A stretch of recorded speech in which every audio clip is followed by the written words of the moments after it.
Welcome in everybody to the J.O.B podcast. This is episode 3. I am Dave Ford. This is my man right here, Ty Steele.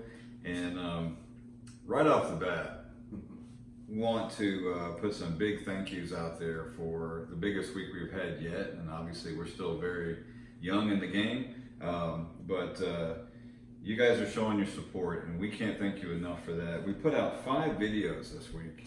5?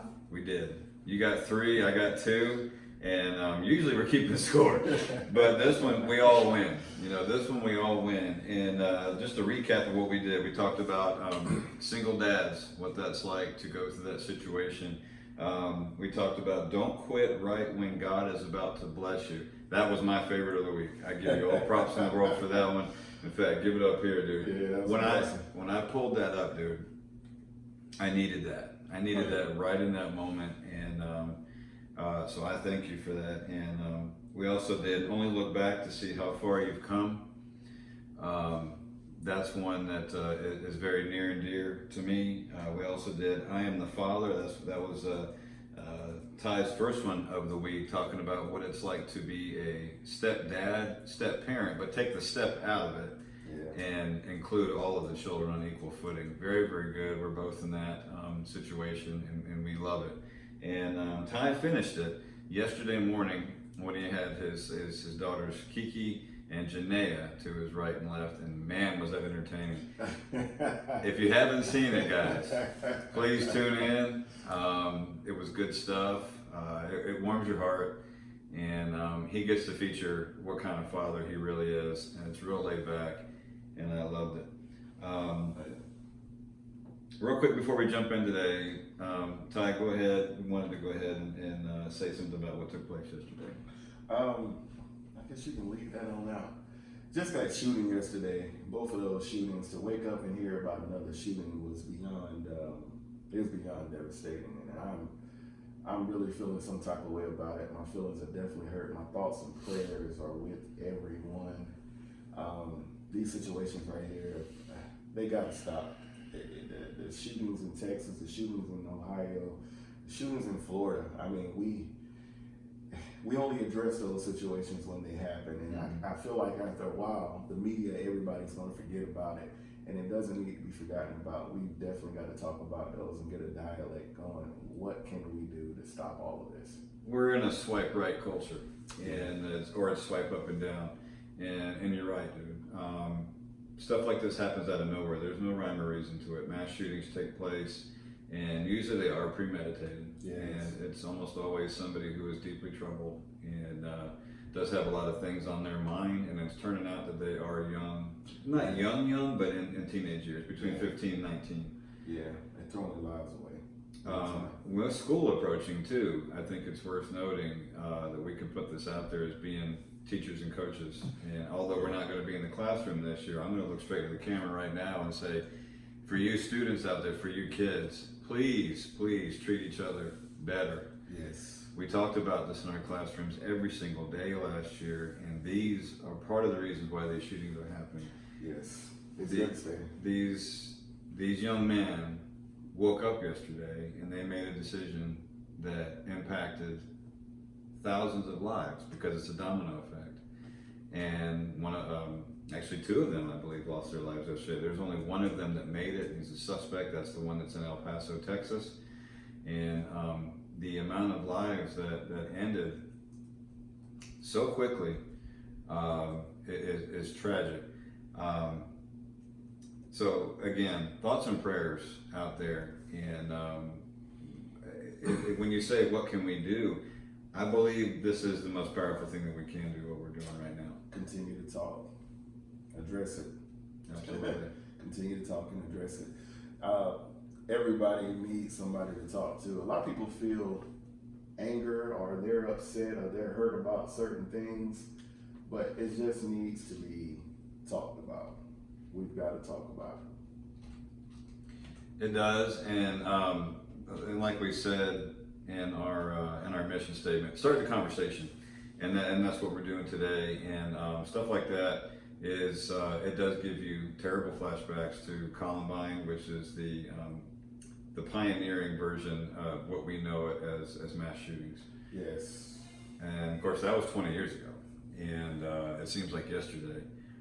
You and I were lucky enough that we were already out of high school at that point.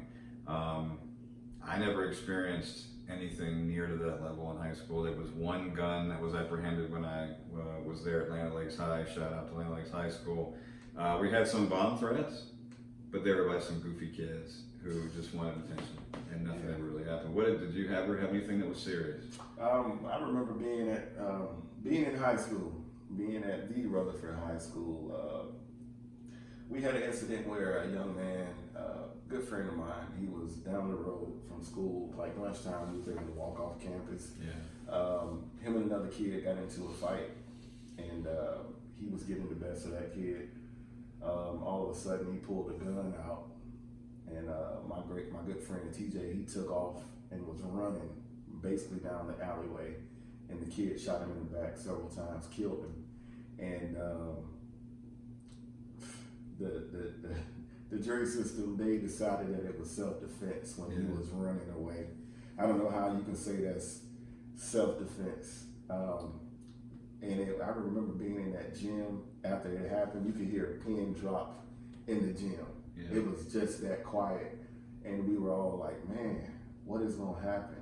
And come to find out, the kid was a runaway kid. His dad was a sheriff here in town.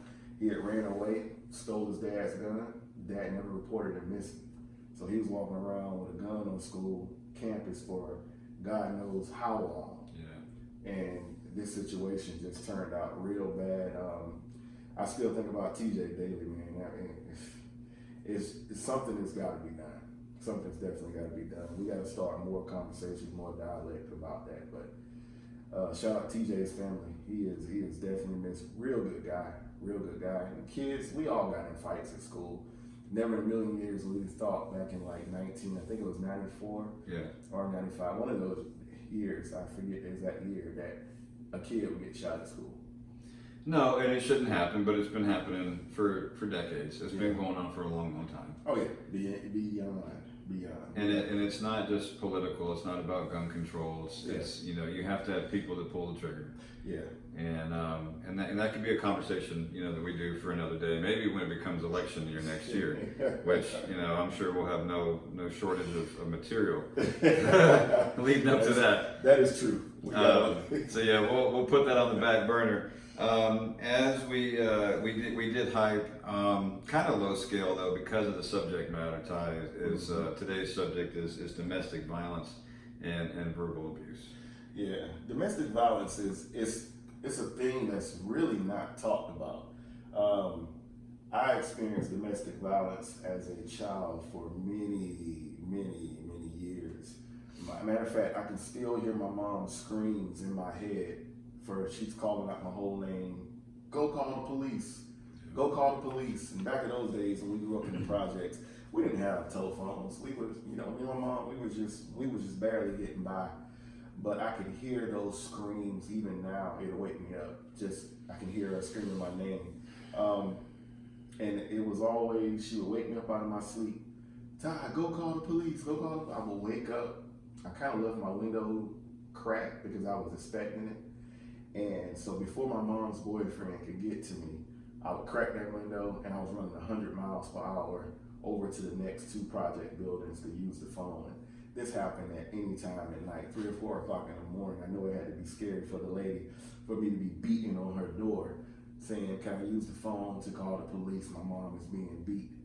And I remember one particular situation, I was running and my mom's boyfriend ran out the door behind me. Now, he was pretty fast at that time, so I think that's how I got my speed. But I was running, and he went to grab me, and it made me fall. Yeah. So I slid all the way on the sidewalk. I was skint up like crazy. Right. By this time, my mom had came out the door because she knew he had ran after me. And he was like, I'm sorry, I didn't mean to hurt him. And that was one of the times that my mom fought back. And when I say she beat him for everything that he was worth, she beat him for everything he was worth that day. And that was the type of environment I grew up in. And a lot of kids nowadays are growing up with domestic violence, domestic abuse. the verbal abuse was worse than anything. So it trickled on from her on down to me. And I didn't know how to deal with it as a kid. It was a very hurtful situation. And my main thing was like, why don't you get out? Right. Why are you staying? Mm-hmm. And she continued to stay. She continued to be beaten. She continued to do all of those things. And it was a scary situation to be in because I didn't know what my nights were going to be like. Right. I'm in elementary school. I'm in first, second grade. So I'm trying to hurry up when I get home, do my homework, take a nap because I don't know what time of the night my mom is going to wake me up for me to go call the police. And it got me to a situation where I really, really hated that guy. I mean, I couldn't stand the thought of him. And he was good to me, kind of, but how can you be good to a child if you're bad to their mother? Right.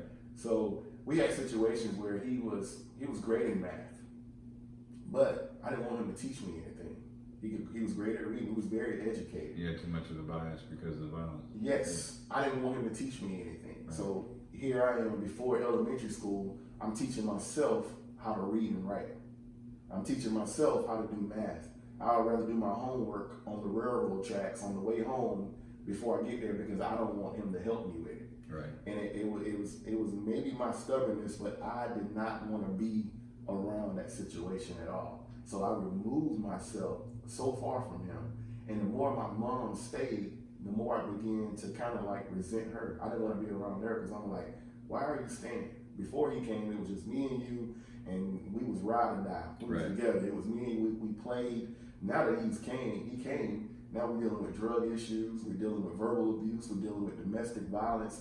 It was a bad situation to be in that I really, really wanted to get out of. Let me take you back to when you first came over for our meeting when we were going to do this show. That was in early June. I think that was June 3rd. Yeah. And I remember that day. And this is the epitome of that. And I'm asking you directly because some of the basis of our show we talked about in our mission statement was showing not only people but men, such as you and me, vulnerable. Oh yeah. And now the stigma and the stereotype that's out there is that it's about therapy. Yes. About getting mental help. Have you ever sought that for any of the stuff you just told me? No, I hadn't got any mental help. I think I need some mental help. It's a lot of stuff that's been buried down. When I started writing my book, I was like, man, I forgot about that. Yeah. Oh, I forgot about this, man. But no, I didn't, back then, especially in the black community, you were looked at as crazy if you were getting, you needed domestic, you needed help, you needed any type of mental help. So a lot of times in my community, we just bottle those issues we have up and we really don't talk about them. I found myself feeling better when I talked about them. So when I talk to people or I tell them my testimony, they were like, oh man, that's amazing how you go. It's like therapy for me. I'm letting it out because I'm actually saying this. Now when I was a kid living this, I didn't say anything at all. Right. So I just acted out in ways and nobody could figure out why I had an attitude and why I was the way I was. Is because I was hurting. I was crying inside. I was reaching out. I was like, oh my God, I really needed that therapy then. But me as a man, I'm like, do I need therapy now? There's probably some stuff that's bottled up issues that I need to talk about. Yeah. And that may be the case. And I think I will eventually. I just got to get to a place where I can sit down and then be comfortable. Just talking about it. I can get up in front of church and tell everybody everything that happened to me. Do you ever think, and I'm asking you because I think about this too, do you ever think that part of you in your journey to becoming a coach is that you're trying to therapeutically get rid of that stuff, of treating young men the way you wanted to be treated? That's exactly what goes on. I mean, that's why I put so much into it. And a lot of folks can't understand. They're like, why are you so into these kids? Like, man, do you know how many nights I cried on my bed just wishing I had somebody there to talk to me, wishing I had a male figure that can say, hey, we need to fix this, or I need to talk about this. Yeah. This guy is punching my mom in the face constantly. I need somebody to talk to. I didn't have that. No. And a lot of the kids we're dealing with right now have issues that they need to talk about, and I want to be that person that they can talk to. it's powerful stuff, because I think there are some times where it gets so difficult and arduous, time away from our family, and we wonder why we are doing what we're doing, but it's stories like that are so real that they hurt. Oh yeah. When you tell me that, it hurts, and I want to take that away. And so the first time I knew about it was when you told me you were writing your book last summer. Yeah. And I'm bringing this up on purpose because you need to get going on that again. Speaking from experience, I started writing a book back in 2013, and I would write and I would write, and it went on for about 3 summers, and then I put it down. And the only reason I did is because I was trying to do one of those self-publishing, it was Amazon or something like that, and it said that I didn't have enough word output, and so I gave up on it. I quit. Yours is different though, because of the fact that domestic violence and verbal abuse is a 100% problem every day, all day. Yes. It's an American culture problem. It is not just male versus female. It is female, female, male, male. And what we're seeing a lot more that we didn't know before is it is females hitting males, yes. females speaking down to males, Yes. which I'll segue into my experiences as an adult. You were a child, which it's apples and oranges. As a child, it's so much more damaging because you are growing in the 0 to 5 years. Mm-hmm. Okay, and so that could have very well shaped the man that you turned out to be.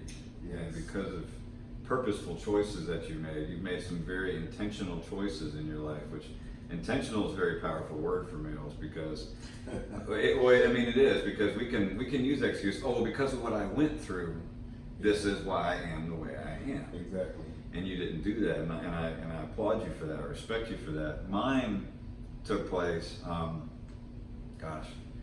about 5 years ago, I suppose it was, and again, not using any names, people who are close to me know who I'm talking about. I'm not one who seeks out conflict. Mm-hmm. I was taught to use my words, as they say, which I have to a fault, where I've never needed to get in a fight. I have never been in a fight, but the reason is because I slay people with how mean I can speak. Yes. And I'm not proud of that. Mm-hmm. But in these instances that I'm referring to was going through separation in my marriage, and long story short, was going to visit the kids just for a moment, and all of a sudden I see a fist coming at me, and it was, to make light of it, it was like Spider-Man 1, the original Spider-Man 1. Yeah. And he's in school, and that guy Flash is coming after The him. bully. Yeah, and he looks and he goes, huh? And you see the fist go like this. Yeah. That's the way it was for me. All of a sudden, life slowed down, Yes. and I can't explain that. I can't verbalize how surreal that was. And in my head, Ty, I'm going, how did I get here? Yeah. You talk about a processing speed of a computer, but when you're in a moment of sheer adversity that you didn't intentionally put yourself there, there was no choice that you made to say, I want to get in a conflict with this person who I've trusted. Yeah. But you find yourself there. Oh yeah. The crazy part is, I went through the same thing in my adulthood. Of course, I was married before, and all I can say is hurt people hurt other people. And I'm finding out a lot of women, and no disrespect to anybody, if this is your situation, it may not apply to you, but I found out a lot of women that are just raised without dad in their life don't know how to treat a man. Yeah. As a kid, like, I'm not gonna try my daddy. My dad is like strength. I'm not trying to fight or get in a fight with dad. And a lot of women I found out that are not raised with their father, they have a different attitude when it comes to relationship. Right. First thing they'll tell you when you say something in a relationship, hey, why don't you do this? You're not my dad. Like, I'm not trying to be your dad. I'm your husband, I'm your boyfriend, I'm your lover, I'm all of those things. I'm not Right. trying to be your dad. Right. But I think the element and the dynamics of the family has been so warped and so messed up that we don't know how to treat each other. Now let me go back to that situation with me. With my mom, I didn't know how to love a woman. Because all my idea of love is my mom getting her brains beat out. Not that I was gonna go around and beat women, but you know, she couldn't be the person she needed to be because she was hurting. Right. She was, you know, her idea of love was beating her every night. Her idea of love was torturing her every night. And then me as a male, I'm like, this is my only father figure right now, and he is treating a woman like dirt. So I'm like, is it really about love? Or maybe when I just get to high school, I'm just gonna have sex with a lot of girls because that was all I knew. Right. Because I didn't come from a loving household like that. So I thank God that it was my grandmother who got me and started to show me, okay, this is how a mom is supposed to be. And this is how a mom is supposed to carry herself. And that's no disrespect to my mom, I promise you. I love my mom to death. I love her. I love her. So a lot of things that made me angry at that time, I see strength in her now. I'm like, she was fighting every day. Yeah. She was going through it. She was grinding everything. The only thing I couldn't understand was, Mom, why are you staying in this situation? You are better than this. I love you. Why are you staying here, and why is your only ideal of love this guy? So it was a lot of warped thinking I had, and when you come from situations like that, you're not able to love or be in love with a person you're with because you're so caught up into what you've seen when you grew up. And again, this is some deep content, and it's even reacting in real time. I have to admit that you and I are so close, but when you care about somebody so much, it's hard hearing that. And I introduced Ty to our basketball campers a few weeks ago. I said it's a miracle that he's even here, and I believe that. I mean, when you talk about something like that, Ty, that can encapsulate the kid's life. Usually a child won't even live through that, whether it's from an adult or the child takes his or her own life. Yeah. Okay. And we are right in that time right now where mental health is at a tipping point. It's polarizing, and thankfully we're getting past the taboo part. Yes. When you have pro athletes talking about it, when you have entertainers talking about it, it's in Hollywood. I was so grateful for that. And as a man, you're like, thank you, because maybe I can start sharing some stories and I won't get judged for it, you know? Exactly. Because if you and I were to do this 15 years ago, we'd be judged for it. Definitely. We'd say, they'd be like, man, you're weak, you're soft. Why didn't you hit back in situations like that? I got a great comment. I don't mean to interrupt you. Go ahead. A friend of mine on Facebook, Ray, you can put it out for the world now so I can talk about it. Ray just said, man, you just touched on something that I have dealt with all my life as a child. I watched my mother be beaten, punched, kicked in the face, and tortured by my stepdad. I never said this to anyone at all, never. I ran away at 9 years old and lived with my granny until my mother moved away from him. I can see my mother's pain as we speak. It would never go away. And I just want to piggyback off what Ray said. My situation, my grandmother did get me and raised me, but it wasn't, this is tough here, guys. It wasn't until I was about to kill him. Me being in third grade, he kept a loaded shotgun in my room.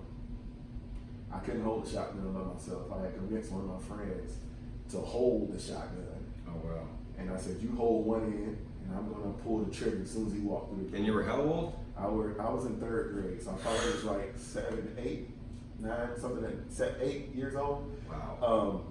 I was gonna kill him. As soon as he walked through the door, I had already planned it out. I was like, I'm sick of it. I'm going to blow his brains out. God forgive me for even thinking like that. But as a child, that's what I was thinking about. Right. Luckily that day, my mom walked through the door first. And I can still see the hurt in her eyes, like, dang, what's really going on with my child? Yeah. And she walked in through the door first, so we threw the gun down. My friend ran out the front door. I ran in the bathroom and locked myself in the bathroom. And she was just standing at the door, and she was like, just open the door. Mama want to talk. Mama want to talk. And that was the day that she decided, and that was the most hurtful part, that I needed to go stay with my grandmother. And in my mind, I'm like, so you choosing him over me? That's all I can see. You choosing him over me? Really, Mom? Really? Yeah. So I became beyond angry with her, because I'm like, won't you just let him go? I'm your son. Right. I need you.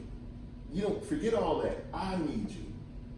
But she was like, you're going to stay with your grandmother.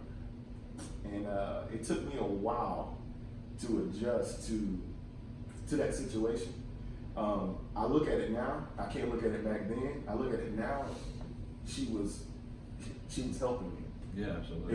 It was definitely a blessing. She was like, I can't help you. I messed up myself, so I'm gonna let somebody else who love you like crazy raise you. And as a mom, that's got to be the hardest thing, to let your kid go. So I told her a lot of times, over a long time, I dealt with anger and resentment towards my mom as a kid. As I got older and had my own children, I was like, oof, if I was in that situation, I would have made that decision too. I would have said, hey, you need to go stay here and let me get you out of this type of environment. Now, I probably would have left and got my kids quickly, but that wasn't her testimony. That wasn't her story. She had to go through and endure, and it was something that God wanted her to see. And I wish she would have left early, but it wasn't my place to say. So God put me in the best situation so I could become the person I needed to be. He let me see enough, and I was able to grow from that and become a better person. And what's amazing about that too, as you're talking, I was remembering your video from the other day, because you were about to quit as a child, and God was getting ready to bless you. Yeah. So that's pretty cool when you think about it, that you've gone full circle, that you took a childhood experience, and you talk about making something powerful. That's empowering, and you didn't know it in the moment, because as children we deal in absolutes. Oh yeah. You said you thought that your mom was choosing this guy over you, because that's how we think, especially as young males, but as kids, there's no gray area with us. At all. It's either yes or no, and we don't have the wisdom to understand that the parent is making the toughest decision of her life at that moment, and you are looking as that you're getting kicked out of your house. And that's tragic, dude. Man, beyond tragic. That's tragic, because you're in a situation that on the surface is already horrible and no child should see, but compounding that, you're thinking you're getting punished. Yeah.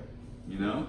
Yeah, and I mean, and then you just don't grow up with that love. So a man learns how to love a woman from his mom. So the mom is the one that embraces you and hugs you and kisses you and teaches you, like, okay, man, I love my mom first, and I don't ever, and she's a woman, so I want to treat all women correctly. And I didn't get that from my mom. My mom was hard on me. You know, it was like, listen, and listen, there's no disrespect to gay people at all. Listen, but this is what my mom was like, you ain't gonna be no punk. You ain't gonna be this. You're not gonna be that. You're gonna fight. You gotta be strong.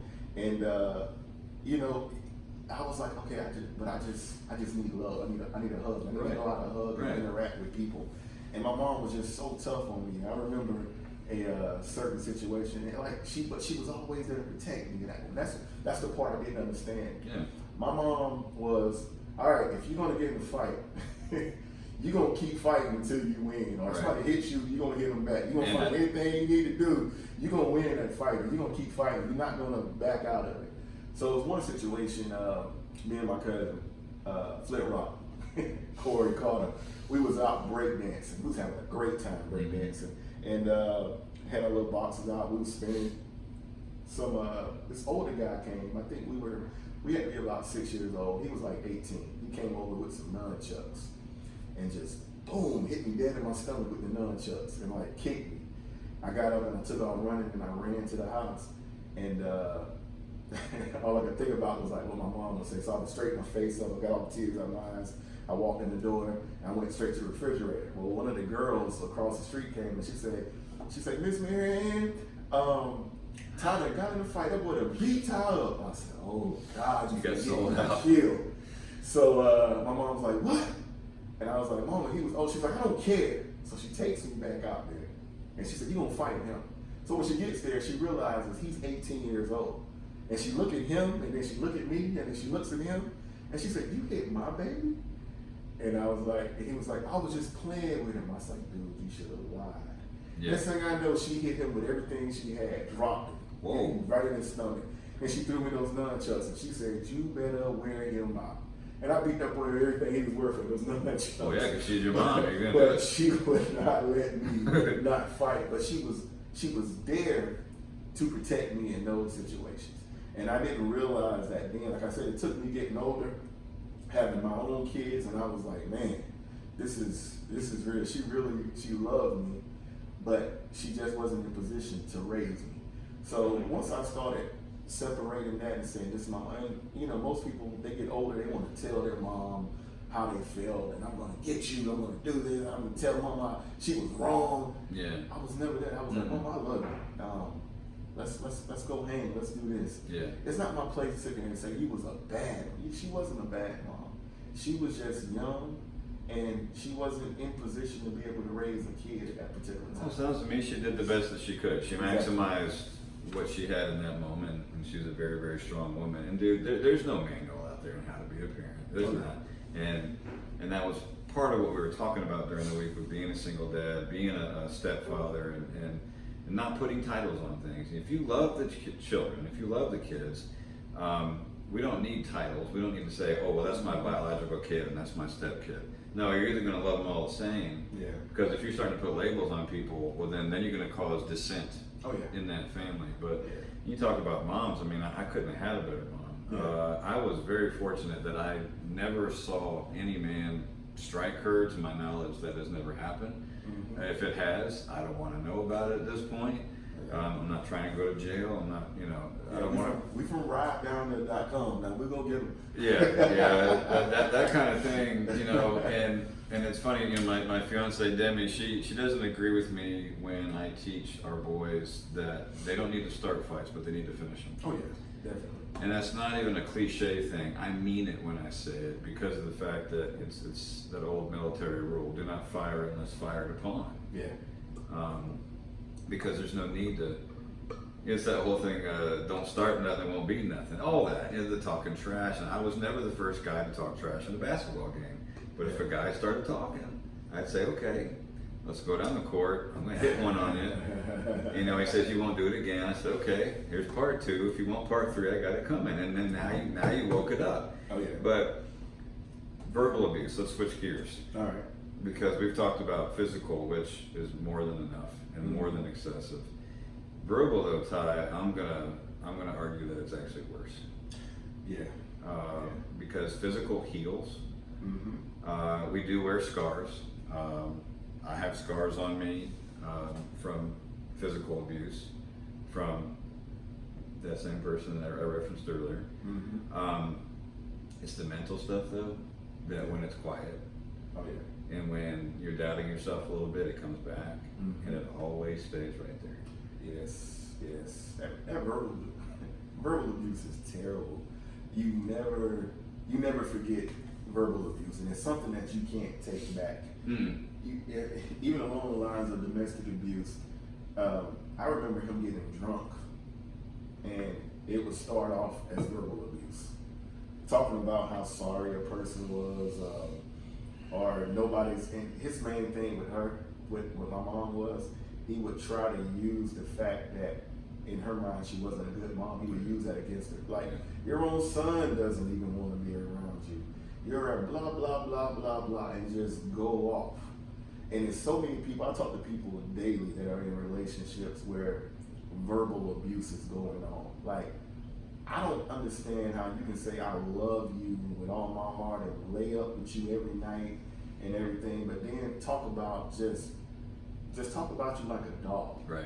And then they're like, oh, I was just angry in the moment. No, the truth comes out at those particular times. It does. It's stuff you was always thinking. So there are so many people I talk to, so many people I deal with right now that are in verbal abuse situations. They're in domestic violence situations, and they swear, eventually it's going to change. No, he's going to be the same person he was as long as you continue to stay. That's true. And I told somebody earlier, I said, men are, especially when we're in a cheating situation, and we'll be like, oh, I'm sorry, I'm so sorry. We're only sorry that we got caught. Verbal abuse, people are only sorry because it hurt you, but I'm going to do it again. I'm going to be the man. I'm going to say what I want to say. Right. So, verbal abuse, man. Oh my God. Yeah, the verbal stuff is insidious. That's the word I think of, because it winds its way and it finds places to hurt you after the message has been delivered. Yes. Yes. And again, being somebody who has such a strong control of the English language, that's a part of me that I love and I'm gifted with, but it's also a part of me that I got to be careful with. That's a loaded gun. Yeah. It's like Twitter, but in real time. Yeah. Twitter is the virtual reality of what it's like to be somebody who, I don't need to hurt you with this. I don't lift weights to hurt people with this. I got this up here and I'm sharp as a tack. What it's really bad is when you know the other person's weaknesses. Yeah. And it's like a kidney punch when you're having an argument and all of a sudden you've been holding on to something, and subconsciously or maybe even consciously, if you're that kind of person, you hit them with it. Yeah. And you buckle them. Bro, what did we say a while ago? Like, sticks and stones may break my bones, but words that never hurt me. That's a lie. Yeah. They do. Yeah, that's a they lie. do. You carry a lot of that with you. And I got some great comments going on in my comment section right now. Shout out to Whitney. Hey, it's real. Tracy, I see my mom in almost a puddle of blood before, so it's definitely real. I told you, when a lot of people are scared to talk about it, they're scared to talk about it, or they're embarrassed to talk about it or say it's going on in my life right now.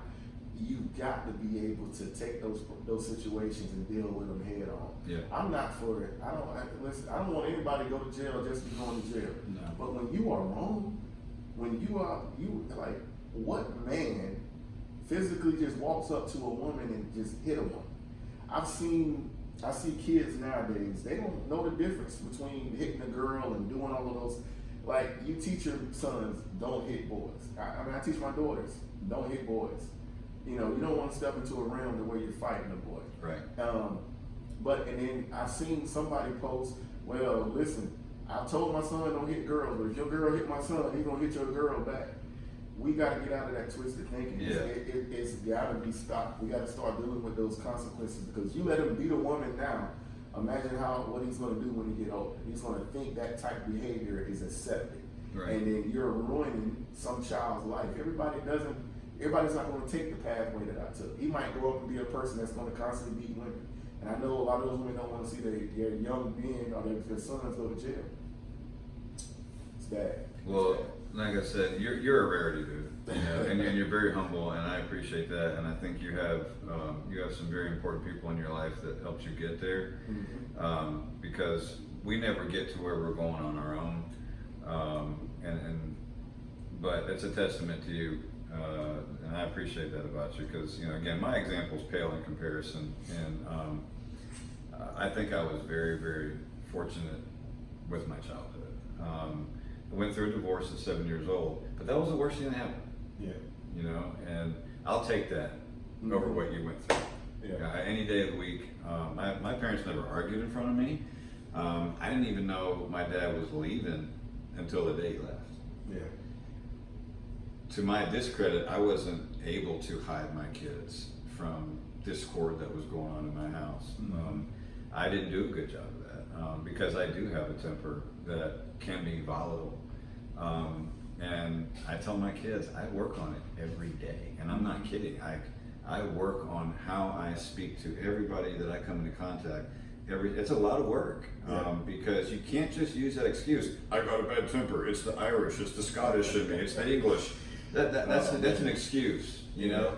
And having high testosterone as it is, being a former athlete, that's a lot of moving parts going on there.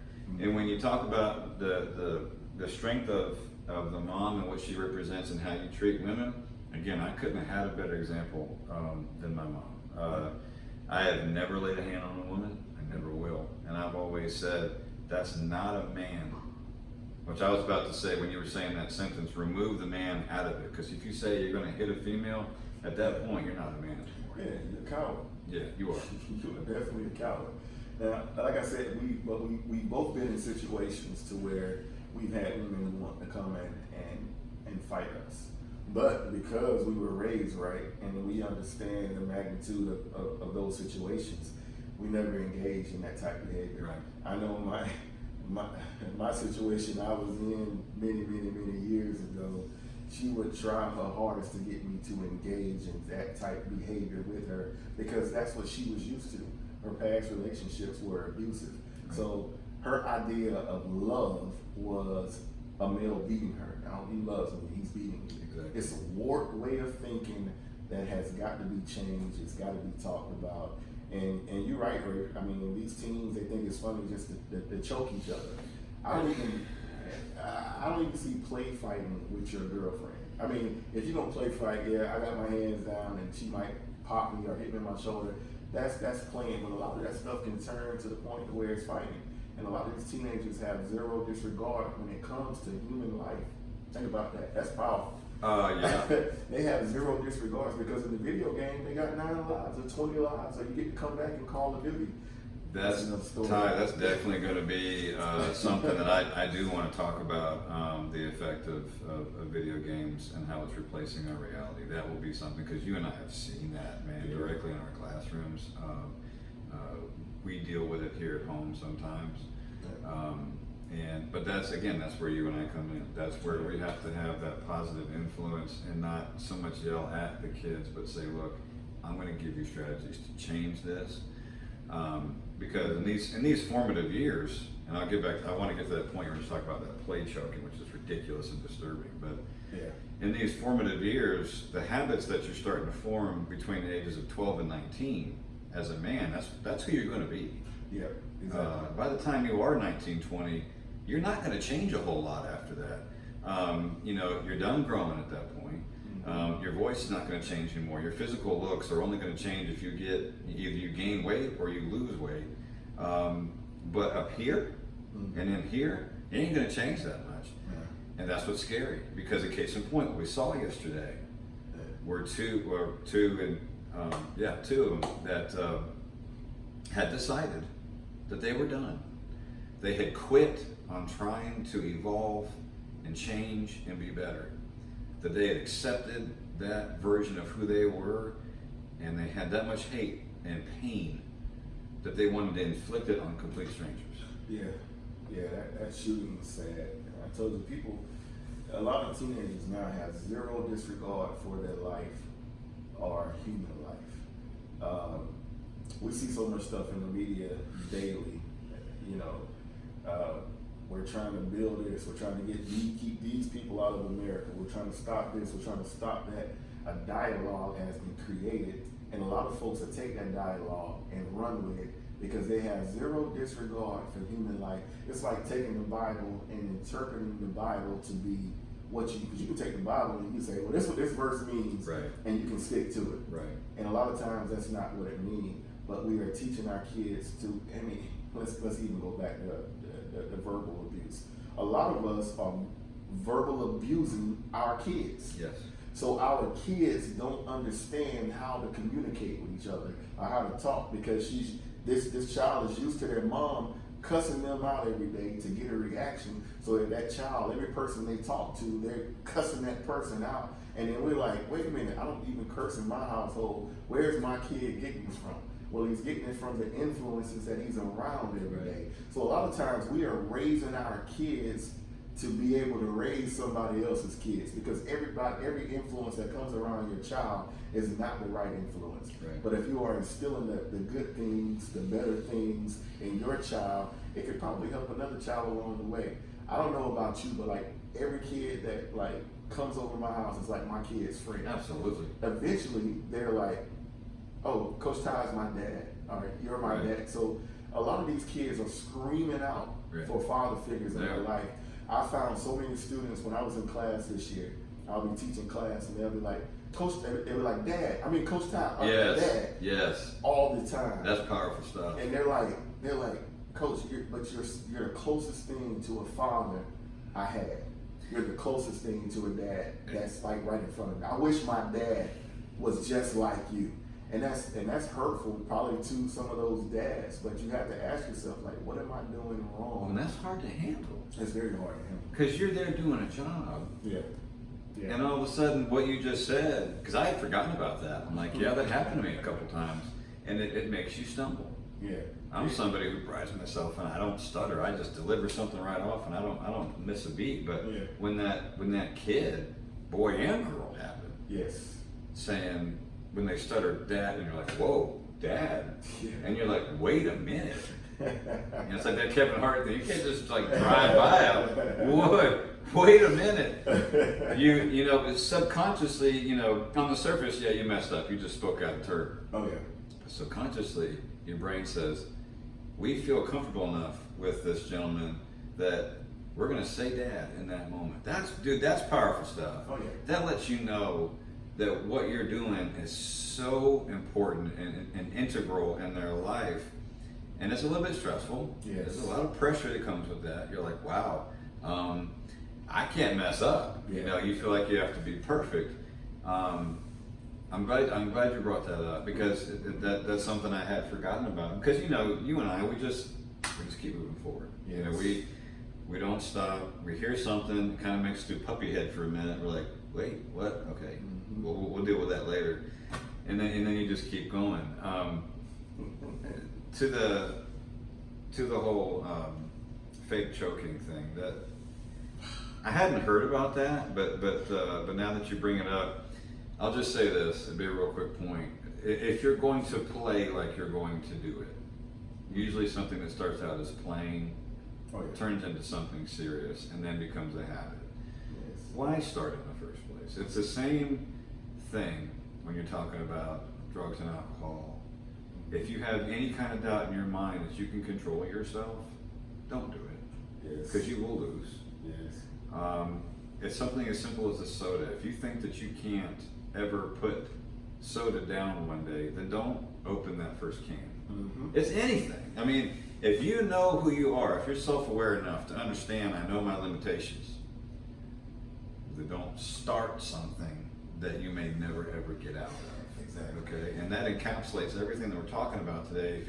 If you're a man or a woman out there and you are about to lay your hand on that person that you say you care about, you don't care about them. Exactly. Remove yourself from the situation. Please get help. And again, you know, Ty has already said he's never dealt with this stuff with professional help either, and I haven't either. And that's why I asked you, Mm-hmm. because of the fact that, and you said the exact same thing I did. Maybe I will eventually. And we got to stop doing that. That's a fault of ours, that we're so busy and we're so driven about what we're doing to try to help others. Yeah. But we're forgetting about number one. You're forgetting about yourself. I forget about me. And, you know, our spouses are so great where they're supportive. Mm-hmm. And I'm sure sometimes you dump on your wife and you're just like, I got to get this off my chest. And she takes it, right? Mm-hmm. And I do the same thing. But then it's like, you know, that's not what they're there for. You know, they shouldn't be handling stuff like that. You know, being a best friend is one thing, but there's got to be a limitation where you got to get to somebody that's an unbiased, you know, Right. third party. You're right. You know, You're definitely right. and so that's why, you know, you and I, we've got to stop the I'll do it eventually and go, you know what, I'm going to do it now, because, and that's what we talk about. Don't talk about it, be about it. But if you are going to talk about it, then you definitely better be about it. Yeah. You know? Yeah. That help is definitely needed. But like I said, even on the lines, I seem like everything we talk about is just tying in together. When we talk about generational curses, Yeah. oh my gosh! Mm-hmm. You think about the great grandparents before, how they talked to your great grandfather, and it just trickles down the line that everybody feels like, okay, I need to parent this way, or I need to parent that way. You know, I do believe in it's going to be some type of consequences for your bad actions. Absolutely. I'm that in your face dad, but I also give you room to mess up. And then, you know, I'm going to yell at you and fuss, and I don't want to hear what your excuse is. Right. But I am going to talk to you too. I used to hate, because, you know, my talking to was while I was getting whooped. Didn't I tell you? That was my talking to. I'm like, oh, that's why I got beat. Okay, I got you now. But but you know, a lot of kids have so much bottled on the inside. I couldn't imagine My times growing up was hard. I couldn't imagine being a kid now. You got social media. Yeah, you got it's bad. so many different influences. You're trying to look like this person. You're trying to be that person. This is our idea of what we think is beautiful. This is what our idea we think of masculine. We have all these different false narratives in our head. People on Instagram have, or social media have, the best relationships in the world. Yeah, right. And I used to, I'll laugh now at my wife. I'm like, you do know they argue too, right? Yeah. You're only seeing the good parts. Right. There is bad parts to those, but you don't get to see those parts. So you have this fake picture, this fake narrative of a wonderful relationship, and a lot of times that's not what it is. It takes people working, it takes people communicating, it takes all of those different things. I couldn't imagine being a child now with so many different influences and trying to live up to the hype, especially if you're a basketball player. You're watching all these ESPN top 100 players, and you're trying to get in that field, and you're trying to be this, and you're trying to be that, and you miss out on actually just being yourself. Exactly. Because you're so busy trying to be someone else. I make all of my students, psychology, history class, we watch the video about, I forget the name of the video, but everybody has a mask on. Yeah, you mentioned that one before. Yeah, so everybody has a mask on when they come to school, and the different group that you're in, that's the mask that you have on. Yeah. So it even showed one girl when she was walking to another group of friends, she took that mask off and had a mask on like they had on after they revealed their face. But it was basically saying that we are all we get into situations, or we're going to school, or we go to work, and we're playing pretend. We're really not showing who we are, what type of person we are. Yeah. We're putting on a mask to fit that type category. So Right. I'm going to be, if I'm with this group, I'm going to act like that. If these people over here are drinking and smoking, I'm going to be drinking and smoking. If this group over here is church, I'm going to be church. Nobody is being themselves. We Right. see a bunch of fake narratives, and nobody is really. I love the people that champion and just go out and just be themselves. You know what? I'm boring. I like to read books. I like to watch movies. I like to watch short stories on YouTube. I'm fine with that. I don't have to put on the persona like I'm in Paris every day or every week. I had never been, but I'm just saying we have so many fake narratives Right. that we're trying to live up to that we forget who we are. Just like in track, I'm going to take the baton on that one, and I'm so glad you brought that up. The mask thing, along the same lines, parallel that is what I prefaced that book that I never finished. And that's that Invisible Backpack, and that's something that I used to bring up in class a lot. And kids just love talking about it because at first they'd say, "What are you talking about?" And then I'd really peel back the layers and say, "All of you in here, even if you don't own a backpack, and let's take the literal part away, because you and I both know the kids now really have lost imagination. They've gotten to where reality is so harsh that they're literal constantly. A lot of kids have lost any kind of sense of humor that they ever had. So you have to explain everything. I said, look, so picture an invisible backpack that's clear, yet no one sees this clear. Like you would think if you're wearing something clear, oh, well, they can see everything that's in my bag. No, you can't see what they have, and they can't see what you have. So you're even, which should make you do what? Treat each other equally, treat each other fairly and kindly. Yeah. Because everybody you walk past in Walmart, everybody you walk past at school, and you're driving, look, I get road rage sometimes. I get upset about people not using their blinkers. It's a pet peeve of mine. Use your blinker. Don't honk at people. Slow down. I'm like judging everybody. But you know what? You don't know what they're dealing with. You don't. You have no clue, especially, again, I hate to, beat the dead horse, but in this town, every single day, there's enough on us. And if you slip up in a given day and somebody pulls out in front of you, man, just chill and understand that might have been the first mistake they made driving in years, and it just happened to be in front of you. Don't flip the bird and be stupid and immature. Just say, look, you know what? Maybe they just made a bad decision and they're a good person. I don't know them. I'm never going to meet them. But stop. And kids too. I'm looking at the camera again. I'm going to look. School coming up. Please turn over that new leaf. Yes. Please turn over the new leaf. And if you were the kid that you were getting accused of this whole phrase, "Stop bullying me," which that's another show one day too. That's become a cliche. words are so powerful. Mm-hmm. Okay, and they do stick with you for life. I still hear things from guys that I used to play basketball with, and they would call me Spaghetti Arms Ford because I was skinny. I couldn't gain any weight. I would eat peanut butter before I went to bed every night. Skinny Arms Ford? Spaghetti Arms. They called me Spaghetti Arms. And I started working out because of that. Because of that, I started working out. Now, how messed up is that? That's dysfunctional. Yeah. But what happened? What do you think happens, Ty, every time I go out on the bench out there in the garage? What do you think I hear? Skinny Arms. I hear that. Yeah. And so, guys, that's the effect. Yeah. That's the effect. I'm 43 years old. Yeah.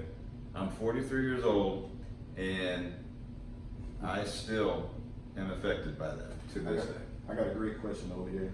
Okay. Miss Sweetie said, how does a parent talk to a child who has witnessed their parent in a domestic situation?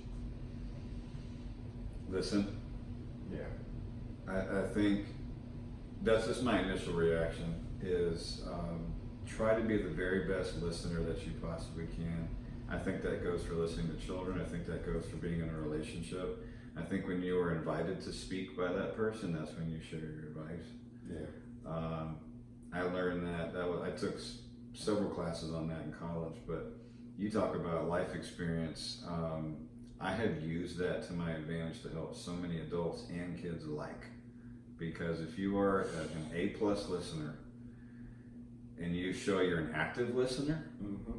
and you're making eye contact and you are processing not what you're thinking to respond, but you are listening to what they are saying. Exactly. And then when if they say, because they may just say, and that's all I have to say about that, and they may never ask you, what do you think about that? Yeah. I know for me, or even thinking about it now, I really feel like if a child witnesses two parents in a domestic violence situation, or a kid who has witnessed it, I really think you need to get that child some help. Yeah.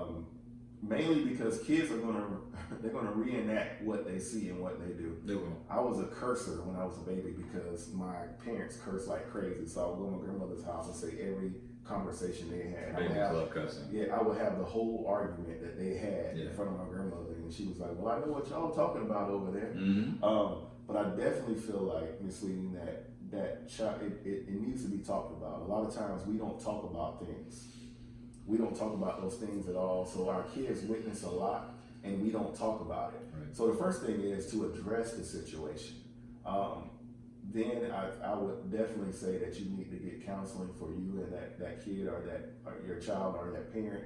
It definitely needs to be a situation where it's talked about and they make sure it doesn't happen again, Mm-hmm. because that can bring a pattern up in that kid. Like we all got PTSD right now from the storm. Absolutely. So anytime anybody, your kid, sees you being yelled at by a man, by a woman, and it might be you guys are just playing, that does something to that kid. It Mm-hmm. brings up old memories Right. or old thoughts that definitely need to be talked about. And those situations need to be hashed out. And I think that's something that both parents have got to understand, that this type of behavior can't happen. It's a reason why now when police are called out for domestic situations, one, they're going to tell you, okay, you called us out. One of y'all are going to jail. Right. Who do you choose? Right. Then if an act of violence is committed in front of that child, that is considered child abuse. So you will have two charges. You will have domestic violence against you, and you will also have child abuse. Right. Because it is literally child abuse. You may not be beating that child, but you are engraving thoughts into that kid's head to make where he's probably got PTSD now. He is always trying to protect and follow mom, and he can't be the kid that he's supposed to be or needs to be because he's too worried about being an adult.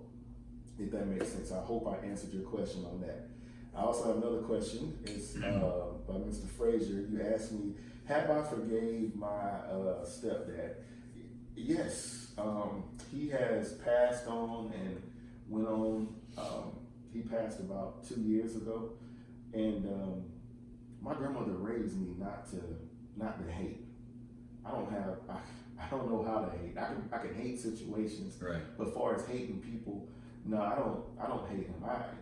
I feel like just watching him and talking to him after the situation, because number one, he remembered my birthday, he remembered everything about me, and he would see me and talk to me about these things. I felt like in his mind he had suffered enough. Because as a man, you're like, dang, I took this boy through a lot. Yeah. And I didn't need an apology from him. I don't need an apology from anyone. I didn't need that. You know, just looking at him and knowing in his mind like he suffered enough. And then the stuff he went through while he was dying, that, you know, I think he suffered long enough. My mom, she said some other things, but I think he had suffered long enough. And I don't want anybody to ever suffer from those actions. Because one thing I found out, and you can bet your bottom down on this, that made me. Without him, there would be no me the way I am now, I think. Because those situations, I took it and I used it for fuel. That's motivation for me now to be the best father that I can be to all of my kids. So no matter the situation, I'm gonna be the father because I didn't see that when I was growing up. Did you ever ask him what did he go through in order to treat your mom like that? No, I didn't. I never had. But have you ever wondered about that? Yeah, I looked at his situation, how he was raised. I looked at who his father was and how his dad treated his mom. So it was a long line of learning. Like, you know, we're never taught to hate. We're not taught to beat women. You have to see it somewhere. Learned behavior, right? So it was definitely a learned behavior for him, and he thought that behavior was right. And then towards the end of his life, him and my mom broke up, and he went on and started dating some other woman, and she took him through the ringer. She took him through it, and he was a good guy by this particular time. But karma, you gotta be able to say I'm sorry and move on, and not those things hang out or they go on to your kids. My daughter, what's up, Tasha Nicole Steele, with Daddy saying your whole name. She says, do you feel domestic violence can carry on into the child's future relationships, even if both parties receive counseling? Like I said, with me, it helped me because I was like, I don't never want to beat the woman I'm with. I'm never putting hands. Like, if I got to beat you or fight you, we don't need to be together. Right. But when it goes back to generational curses, if we don't deal with those things, like if I hadn't dealt with that situation, yes, I think it would have went on into the child's future relationships. Mm-hmm. So I feel like now, how I treated women, people are going to treat my daughters get into relationships. I feel like some guy's going to treat them like that. So it's very important for fathers to be involved in their kids, and especially daughters. Yes. Sons, it's just kids, period. It's both critical. It is important to be involved in their lives so you can tell them, hey, this is not a good relationship for you. And what I'm going to tell you, you're probably not going to like. You don't need to be in that situation because of dad went through this. And we can talk about those things. But if you're not involved in your kid's life, a lot of those, and without the kid even knowing, a lot of stuff will be called to them. And you be like, why do I keep having bad relationships? And so on. Well, your dad never dealt with his relationship issues. Yeah. Before it carries on. Bring up that word intentional one more time. Like I did earlier, I made it a point when Hannah was about 6. Mm-hmm. And I told her again when she was about 9 or 10, and then I reminded her again sometime about last year, and I said, look, if whoever you're with, if they don't treat you like I do, then you don't need to be with them. Exactly. You know, and I think when she was younger, of course I don't understand, but as she got older, she's like, okay, I get it now. Mm-hmm. Because as the father, you're supposed to be raising the standard. You should be the standard bearer that your daughter measures that partner with. And again, you know, me and Ty, we don't have it figured out, y'all. We don't ever claim to have it figured out. We are ever evolving, and we don't feel like we've ever arrived. Because if you've arrived, then hey, there's no more growing that needs to take place. And if there's nothing to work for, then what are we doing here? I gotta tell you this. I think this is one of those things that we can branch off on, and it might be something that we could do the rest of the week in our individual videos. Yes. I think we can take so many bits and pieces of this. I think if we had the availability, we could probably talk an easy 3 hours on this. Am I wrong? I mean, it's I know we need to wrap up because we have definitely hit our target today, and I want to hand it over to Ty one more time. But before we close this up, I want to thank everybody for giving us your time today. Yes, yes. Thank you. I hope that we have done a good job with this subject matter because it's hard. You know, it's hard. It's something you and I never even discussed before. You know, we talk about teaching, we talk about history, we talk about sports and coaching, but this is deep stuff. And we know that some of you out there maybe needed to hear just one thing that we said today. And I hope and pray that if you were feeling down coming into this hour, that by the time it's over now, that you feel like you have some hope and you feel like that you can stand on your own 2 feet and you can face tomorrow. Please do that. Look at yourself in the mirror and say you're bigger than your problems. Look at yourself in the mirror and say, you know what? I'm not even close to done. I'm going to turn this thing around. And if you're in a situation that is violent and or abusive with words, please get out. Seek help. Get to someone. Amen. Please don't wait. Yeah. Don't wait another moment because you waited long enough. Ty, go ahead. Guys, I just want to end it by saying I want to piggyback off what Coach Ford said. Like, listen, I want to speak to the person right now that is in a domestic situation. It doesn't have to be that way. If you need help, call somebody, call a family member. First off, remove yourself from that situation. Right now, don't sit there and say, well, I'm going to wait till Friday till I get paid. You don't know if you're going to make it that Friday. You don't know if this person is going to kill you. You've got to remove yourself from that situation.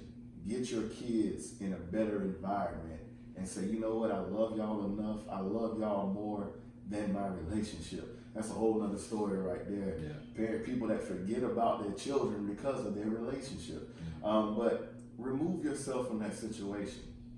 And most importantly, understand when you're removing yourself, it's going to hurt. It's not going to feel good. It's going to be bad. But you got to say, this is best for me and mine.